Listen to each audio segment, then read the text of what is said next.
Puji nama Tuhan, Shalom.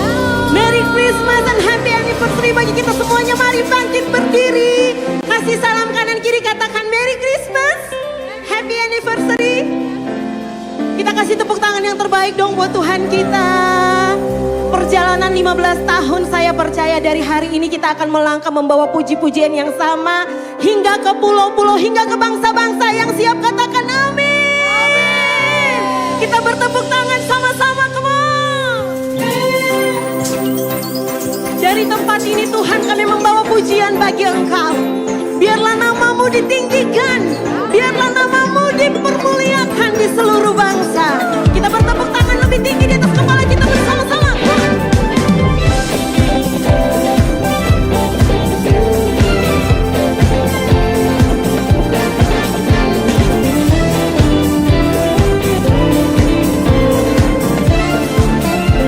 Mari kita nyatakan.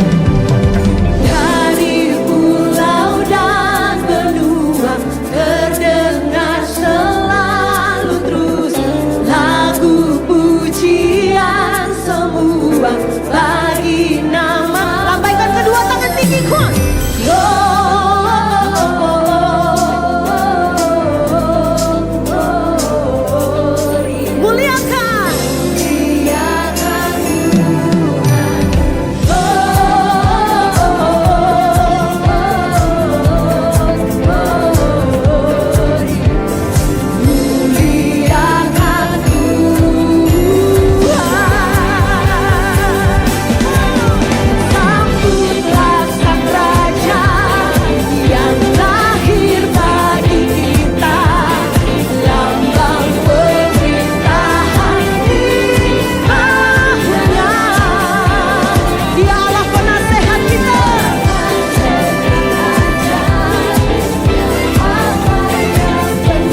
sukacita bagi kita semuanya hari ini Bapak Ibu Saudara. Kita memperingati hari kelahiran Tuhan Yesus dan kita merayakan 15 tahun perjalanan gereja ini. Kebersamaan kita sebagai keluarga di tempat ini. Berapa banyak yang mau menaruh Tuhan sebagai tempat yang paling utama. Di perjalanan kita selanjutnya boleh lambaikan kedua tangan. Siapkan hati kita, mari silakan duduk kembali dalam hadirat Tuhan. Biar hanya namamu yang ditinggikan Tuhan. Dari rasa syukur kami di tempat ini Tuhan.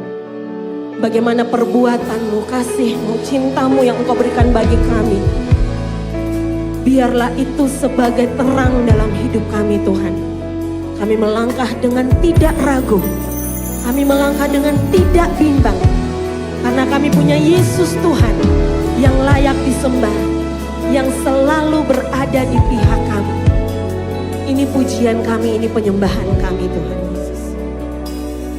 Mari angkat kedua tangan kita. Yesus Tuhan dan Allah kami.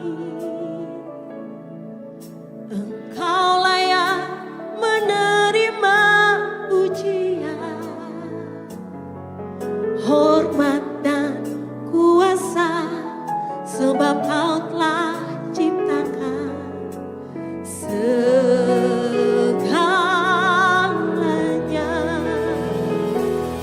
Oleh karena kehendak-Mu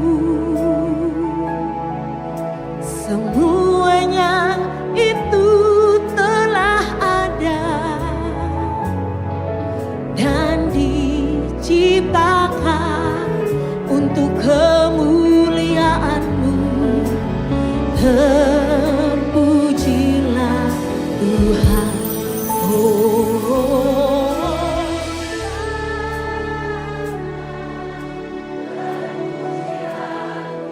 Terpujilah namamu yang kudus.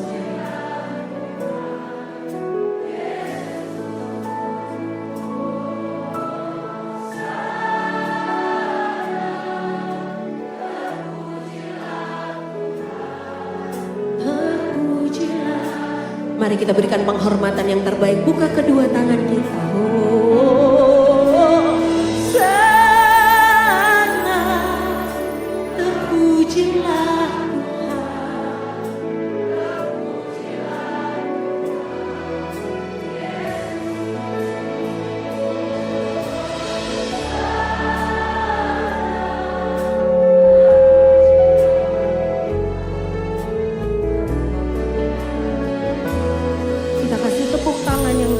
buat Tuhan Yesus. Sekali lagi kami bawa pujian kami Tuhan. Yesus Tuhan dan Allah kami. Engkau layak menerima pujian, hormat dan kuasa. Sebab Kau telah ciptakan segalanya. Oleh karena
Mari buka hati kita selebar-lebarnya. Kita sambut kehadirannya dalam hati kita dan muliakan Dia.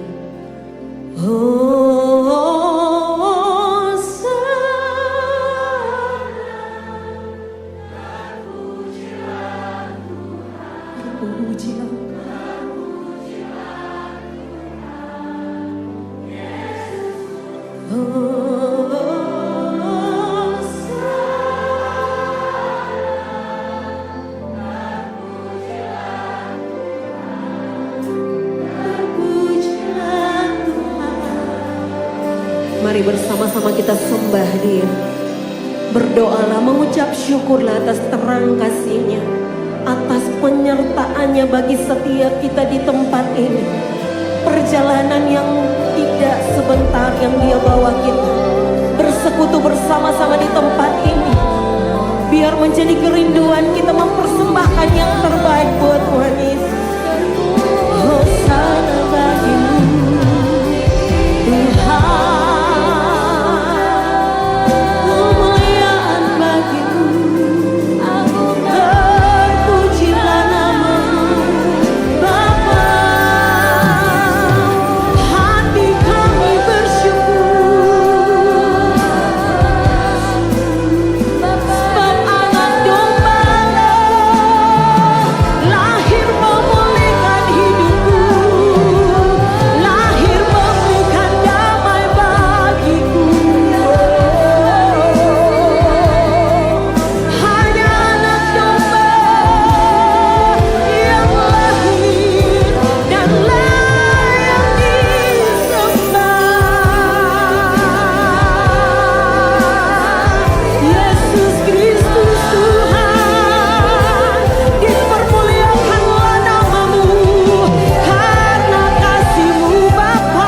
Pujian kami menjadi jawaban bagi setiap kami, Tuhan.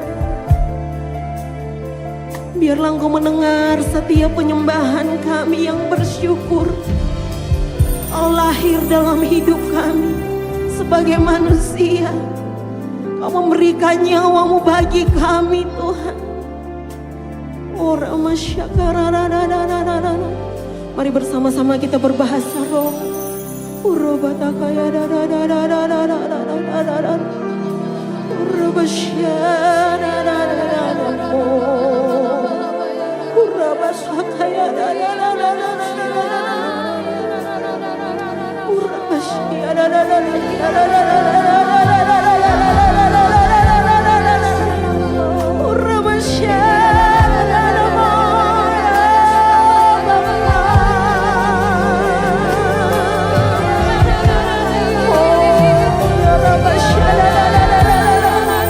Masing-masing pribadi berdoa, mengucap syukur, betapa ajaib, betapa murahnya Engkau Allah memberikan kehidupan bagi setiap kami. Kemurahan hati-Mu Tuhan, biar menjadi kekuatan kami.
Bapak Ibu Saudara? Berapa banyak yang bersyukur ada di tempat ini?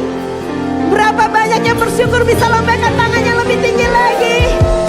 Kita mau bersyukur bersama-sama, amin. Kita bertepuk tangan memuji nama Tuhan sekali lagi, kuat.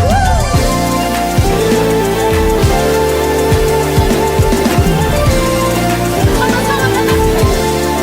Ku tak akan berhenti memuji, meninggikan nama-Mu selalu. Menari bersama-sama melangkah ke depan. Dibebaskan.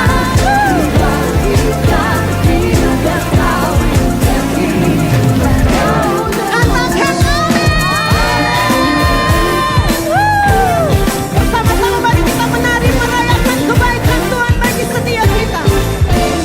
Kasih yang begitu besar, lebih kuat dari dosa. Lebih keras, Tuhan.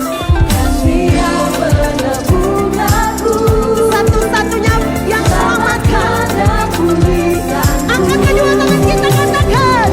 Ku naikkan syukur, ku tak akan berhenti memuji, meninggikan nama-Mu selalu. Menari memuliakan-Mu dengan iman. Dibangkitkan hidup yang Kau beri. Hanya haleluya. Sama-sama lambaikan kedua tangannya tinggi. Kita menari-nari sekali lagi, katakan. Kasih yang begitu besar, lebih kuat dari dosa. Kasih yang menyembuhkanku, selamatkan. Oh, naikkan syukur, semuanya. Ku tak akan berhenti memuji, meninggikan nama-Mu selalu. Dengan iman. Dibebaskan, digantikan hidup yang Kau beri hanya untukmu. Puji nama Tuhan. 15 tahun bukan yang muda Bapak Ibu Saudara, tapi saat hati kita bersyukur, perkenanan Allah ada bagi setiap kita, amin. Lambaikan kedua tangan kita dalam tinggi. Lambaikan kedua tangannya tinggi bersama-sama. Menari kuat. Bersyukur untuk kelahiran Dia, Allah penasehat ajaib bagi setiap kita, amin. Yang di belakang, yang di tengah, lambaikan kedua tangannya tinggi bersama-sama.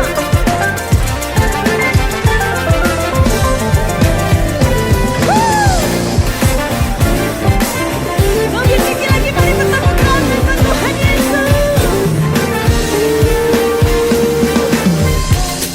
Memuji, meninggikan nama-Mu selalu. Menari, memuliakan-Mu. Dibebaskan, dibangkitkan hidup yang Kau beri. Bapak Ibu jemaat Tuhan sendiri katakan. Ku tak akan, sambil bertepuk tangan, Tuhan.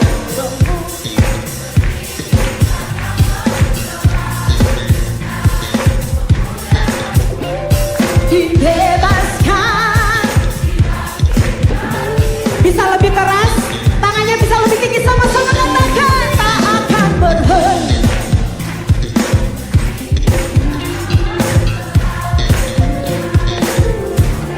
Dengan sukacita, dibangkitkan hidup yang Kau beri. Sekali lagi katakan. Ku tak akan berhenti memuji, meninggikan nama-Mu selalu. Menari, memuliakan-Mu. Dibebaskan, amin. Dibangkitkan hidup yang Kau beri, dan ini hanya untukmu.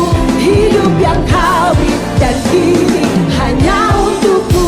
Hidup yang Kau beri, dan ini hanya untukmu.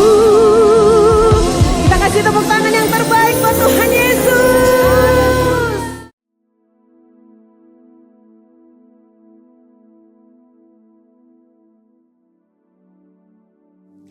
Shalom semuanya. Dengan tidak terasa kita sudah memasuki bulan Desember 2025, di mana tema Natal tahun 2025 yang Tuhan berikan adalah bahwasanya untuk selama-lamanya kasih setianya. Sebab Tuhan baik, bahwasanya untuk selamanya kasih setianya. Sebab Tuhan baik, bahwasanya untuk selamanya kasih setianya. Bahwasanya untuk selamanya, bahwasanya untuk selamanya, bahwasanya untuk selamanya kasih setianya. 1 Tawarikh 16 ayat 34 berkata, bersyukurlah kepada Tuhan, sebab Ia baik, bahwasanya untuk selama-lamanya kasih setianya. Daud memindahkan tabut Allah dari rumah Obed-Edom ke Yerusalem. Tabut Allah diletakkan di tengah-tengah kemah yang dibuatnya. Ini adalah pondok Daud. Daud menempatkan para pelayan di hadapan tabut Tuhan untuk memasyurkan nama Tuhan dan menyanyikan syukur dan puji-pujian baginya. Bersama dengan para pelayan itu, Daud menyanyikan, bersyukurlah kepada Tuhan, sebab Ia baik, bahwasanya untuk selama-lamanya kasih setianya. Hampir tiap pagi dalam doa, saya selalu memperkatakan, Tuhan Yesus, Engkau baik. Engkau sungguh baik dan sangat baik, bahwasanya untuk selama-lamanya kasih setiamu. Ternyata yang saya perkatakan itu adalah nyanyian Daud dalam 1 Tawarikh 16 ayat 34. Bersyukurlah kepada Tuhan, sebab Ia baik, bahwasanya untuk selama-lamanya kasih setianya. Bersyukurlah pada Tuhan, sebab Dia baik, bahwasanya untuk selamanya kasih setianya. Bersyukurlah pada Tuhan, sebab Dia baik, bahwasanya untuk selamanya, bahwasanya untuk selamanya, bahwasanya untuk selamanya kasih setianya.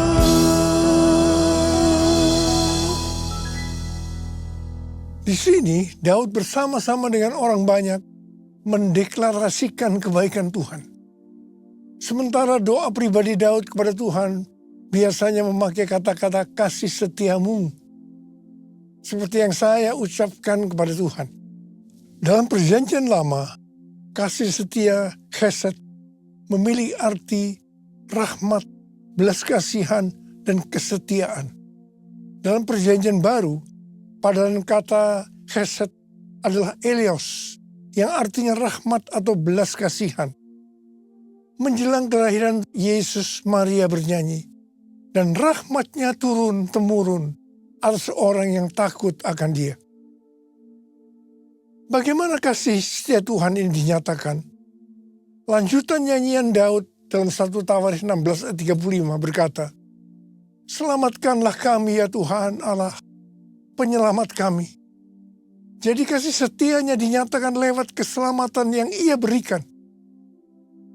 Dalam perayaan Natal ini, kita dapat sungguh-sungguh merasakan kasih setianya lewat kelahiran Juru Selamat Yesus Sang Mesias. Yesus lahir dalam dunia untuk menyelamatkan umat manusia.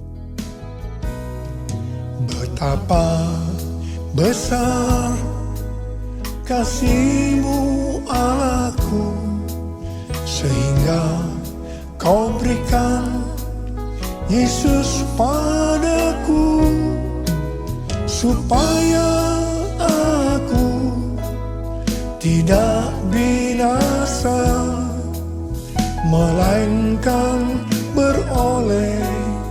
hidup yang kekal. Ku sembah Kau, ku sembah Kau, Engkau yang layak untuk ku sembah.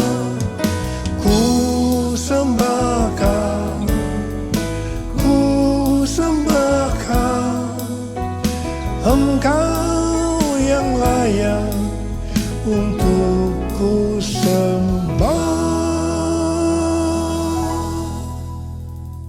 Tuhan Yesus berkata dalam Yohanes 3 ayat 16, karena begitu besar kasih Allah akan dunia ini, sehingga Ia telah mengaruniakan anaknya yang tunggal, supaya setiap orang yang percaya kepada yang tidak binasa, melainkan beroleh hidup yang kekal. Ada apa dengan manusia sehingga Tuhan Yesus harus datang ke dalam dunia ini? Alkitab katakan, semua orang telah berbuat dosa dan telah kehilangan kemuliaan Allah. Upah dosa adalah maut, mati, tempatnya di neraka. Neraka adalah tempat yang sangat mengerikan. Neraka adalah tempat yang paling gelap dan terdapat ratap dan kertak gigi. Neraka adalah tempat di mana api tidak pernah padam dan ulat bangkai tidak mati. Neraka adalah tempat penyiksaan oleh api dan belerang. Karena itu, jangan sampai masuk neraka. Untuk itulah Tuhan Yesus datang ke dalam dunia untuk membebaskan kita dari hukuman kekal selama-lamanya dalam neraka. Bagaimana cara Tuhan Yesus menyelamatkan umat manusia? 2 Korintus 5 ayat 21 berkata, Dia yang tidak mengenal dosa telah dibuatnya menjadi dosa karena kita, supaya dalam Dia kita dibenarkan oleh Allah. Ini dapat diterangkan sebagai berikut. Tuhan Yesus yang tidak mengenal dosa telah dibuatnya menjadi dosa karena kita. Artinya, Tuhan Yesus harus mati karena dosa-dosa kita. Sebenarnya kita yang harus mati, karena kitalah yang berdosa. Upah dosa adalah maut, mati. Tapi Tuhan Yesus tidak berdosa, telah dijadikan dosa. Artinya Tuhan Yesus yang mati menggantikan kita.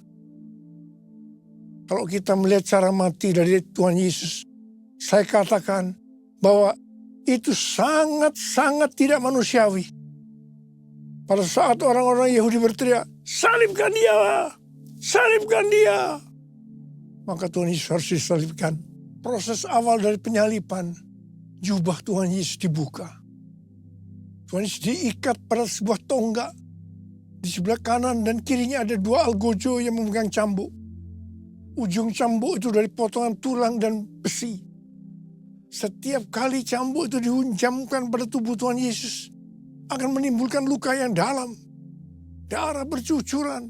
Sakitnya luar biasa. Tuhan Yesus berteriak-teriak kesakitan. Tuhan Yesus memandikan darah. Apakah proses itu sudah selesai? Belum. Kepala Tuhan Yesus diberi mahkota duri. Duri ditancapkan di kepalanya dengan cara dipukul. Sakitnya luar biasa. Darah bercucuran. Apakah sekarang sudah selesai? Belum. Tangan dan kaki Tuhan Yesus dipakukan di kayu salib. Sakitnya luar biasa. Darah kembali bercucuran. Tuhan Yesus digantung di atas kayu salib. Di sini Tuhan Yesus menderita secara lahir maupun batin. Secara lahir dia merasakan sesak luar biasa karena cairan yang menekan jantungnya. Secara batin dia mendengar dan melihat semua orang menghujat dia, termasuk salah satu penjahat yang ada di sebelahnya. Pada akhirnya setelah Tuhan Yesus berseru, sudah selesai, it is finished, kepadamulah nyawaku kuserahkan. Tuhan Yesus mati. Pertanyaannya, mengapa Tuhan Yesus harus mati dengan cara seperti itu?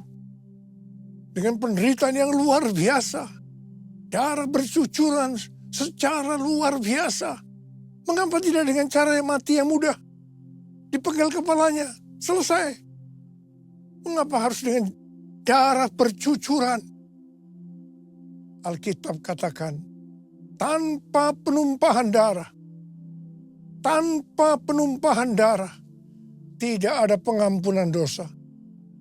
Untuk mengampuni dosa saudara, dosa kita semua, Tuhan Yesus harus mati dengan cara demikian. Selain itu, apalagi yang Alkitab katakan dengan cara mati Tuhan Yesus yang seperti itu? Yang pertama, penyakit kitalah yang ditanggungnya. Yang kedua, penderitaan kita yang dipikulnya. Dan oleh bilur-bilurnya kita disembuhkan. Betapa Tuhan Yesus mengasihi kita semua. Tak terukur kasih-Mu Yesus, Kau telah mati gantikan diriku. Kau curahkan darah-Mu untuk tebus dosaku. Layaklah Kau Tuhan dipuji dan disembah dengan segenap hatiku. Layaklah Kau Tuhan dipuji dan disembah dengan segenap jiwa ragaku. Dengan segenap jiwa ragaku. Dengan segenap jiwa ragaku. Kita mengenal ada 3 tahap proses keselamatan. Tahap pertama adalah pembenaran, justification. Kita dibenarkan bukan karena perbuatan baik kita, tetapi karena kasih karunia Tuhan yang kita responi dengan iman. Pada tahap ini, setelah kita bertobat dan menerima Tuhan Yesus sebagai Juru Selamat, kita akan mengalami kelahiran baru. Kelahiran baru adalah proses awal perjalanan rohani kita bersama Tuhan Yesus. Tahap yang kedua dari proses keselamatan adalah pengudusan, sanctification. Dalam proses ini, kita dikuduskan secara terus-menerus melalui Roh Kudus dan firman Allah. Dalam proses ini kita bisa saja jatuh atau mengalami kegagalan. Yang penting, kita jangan berhenti, tapi harus bangkit dan terus maju. Pertobatan adalah kunci untuk kita bisa maju. Goal dari proses pengudusan ini adalah menjadikan kita serupa dengan gambarnya. Roma 8 ayat 29 berkata, sebab semua orang yang dipilihnya dari semula, mereka juga ditentukannya dari semula untuk menjadi serupa dengan gambar anaknya, supaya ia, anaknya itu, menjadi yang sulung di antara banyak saudara. Ini berarti goal kita sebagai orang Kristen adalah menjadi serupa dengan gambarnya. Untuk menjadi serupa dengan gambarnya, maka sesuai dengan 1 Yohanes 2 ayat 6 yang berkata, barang siapa mengatakan bahwa ia adalah di dalam dia, ia wajib hidup sama seperti Kristus telah hidup. Karena kita hidup sama seperti Kristus telah hidup, maka kita akan menjadi serupa dengan gambarnya. Menjadi serupa dengan gambarnya artinya menjadi murid Tuhan Yesus. Tahap ketiga dari proses keselamatan adalah pemuliaan, glorification. Kita yang menjadi serupa dengan gambarnya, yaitu murid. Pada saat Tuhan Yesus datang di awan-awan untuk menjemput gerejanya, kita akan menerima tubuh yang baru, yang dikenal dengan tubuh kemuliaan. Dan setelah itu kita akan diangkat bersama-sama untuk bertemu dengan Yesus Kristus di awan-awan. Setelah itu kita akan masuk surga dan akan bersama-sama dengan Tuhan Yesus selama-lamanya. Haleluya. Pesan Tuhan Yesus kepada kita. Tetaplah kerjakan keselamatanmu dengan takut dan gentar. Kita akan melihat kasih setia Tuhan Yesus yang ditujukan kepada jemaat di Philadelphia. Wahyu 3 ayat 8 berkata, "Aku tahu segala pekerjaanmu. Lihatlah, aku telah membuka pintu bagimu yang tidak dapat ditutup oleh seorang pun. Aku tahu bahwa kekuatanmu tidak seberapa, namun engkau menuruti firman-Ku dan engkau tidak menyangkal namaku." Tuhan Yesus memberikan janji kepada jemaat di Philadelphia. Aku telah membuka pintu bagimu yang tidak dapat ditutup oleh siapapun. Artinya, kalau Tuhan Yesus membuka jalan, tidak ada kuasa manusia, masalah atau keadaan apapun yang dapat menutupnya. Tuhan berdaulat atas setiap pintu dalam kehidupan kita. Pintu pelayanan, pintu kesempatan, pintu berkat, bahkan pintu kemenangan. Janji ini juga untuk kita yang menuruti firman-Nya dan yang tidak menyangkal namanya, sekalipun kekuatan kita tidak seberapa menurut ukuran dunia. Firman Tuhan yang harus kita perhatikan, yang terdapat dalam Markus 12 ayat 30-31. Kasihilah Tuhan Allahmu dengan segenap hatimu, dan dengan segenap jiwamu, dan dengan segenap akal budimu, dan dengan segenap kekuatanmu. Perintah yang kedua ialah, kasihilah sesamamu manusia seperti dirimu sendiri. Tidak ada perintah lain yang lebih utama daripada kedua perintah ini. Yang kedua, firman Tuhan yang harus kita perhatikan terdapat dalam Roma 8 ayat 29 yang mengingatkan bahwa goal kita sebagai orang percaya itu adalah menjadi serupa dengan gambar Yesus, yang artinya menjadi murid Tuhan Yesus. Yang ketiga, firman Tuhan yang harus kita perhatikan terdapat dalam Matius 28 ayat 18 sampai dengan 20 yang berkata, Yesus mendekati mereka dan berkata, "Kepadaku telah diberikan segala kuasa di sorga dan di bumi. Karena itu pergilah, jadikanlah semua bangsa muridku, dan baptislah mereka dalam nama Bapa dan Anak dan Roh Kudus, dan ajarlah mereka melakukan segala sesuatu yang telah kuperintahkan kepadamu. Ketahuilah, aku menyertai kamu senantiasa sampai akhir zaman." Kita sebagai murid Tuhan Yesus diberi tugas utama untuk memuridkan orang lain tanpa melihat profesi kita. Artinya, kita harus menyelesaikan amanat agung. Banyak aliran kekristenan yang mendapatkan bahwa goal untuk menyelesaikan amanat agung adalah tahun 2033. Yang keempat, firman Tuhan yang harus kita perhatikan adalah yang terdapat dalam Wahyu 2 ayat 10 yang berkata, "Hendaklah engkau setia sampai mati, dan aku akan mengaruniakan kepadamu mahkota kehidupan." Kesetiaan kepada Tuhan tidak diukur dari lamanya kita menjadi orang percaya, melainkan dari keteguhan hati untuk tetap taat pada waktu kita dalam menghadapi masalah.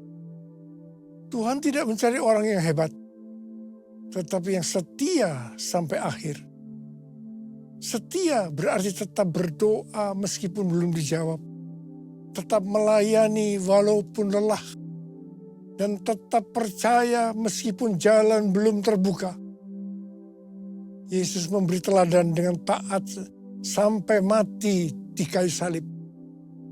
Kesetiaan yang membawa kepada kemenangan. Karena itu jangan goyah. Tuhan yang mengasihi kita adalah setia. Dan Ia telah menyediakan mahkota kehidupan bagi yang bertahan sampai akhir. Mari kita buktikan kesetiaan itu melalui doa, pelayanan, dan kasih setiap hari. Mari angkat tangan kita bersama-sama dan katakan bersama saya. Sembah dan puji Dia, sembah dan puji Dia, sembah dan puji Dia, Sang Raja. Sembah dan puji Dia, sembah dan puji Dia, sembah dan puji Dia, Sang Raja. Mari kita berbersatu.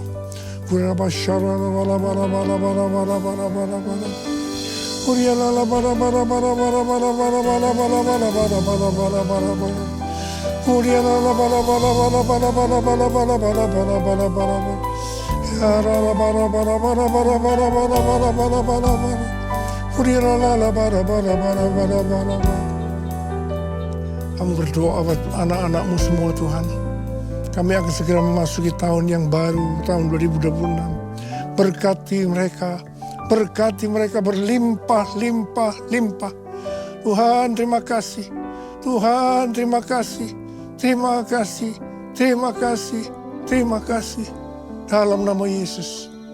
Amin. Mari angkat kedua tangan saudara, terima berkat Tuhan. Kasih karunia Allah yang berlimpah-limpah dalam anak yang tunggal Yesus Kristus.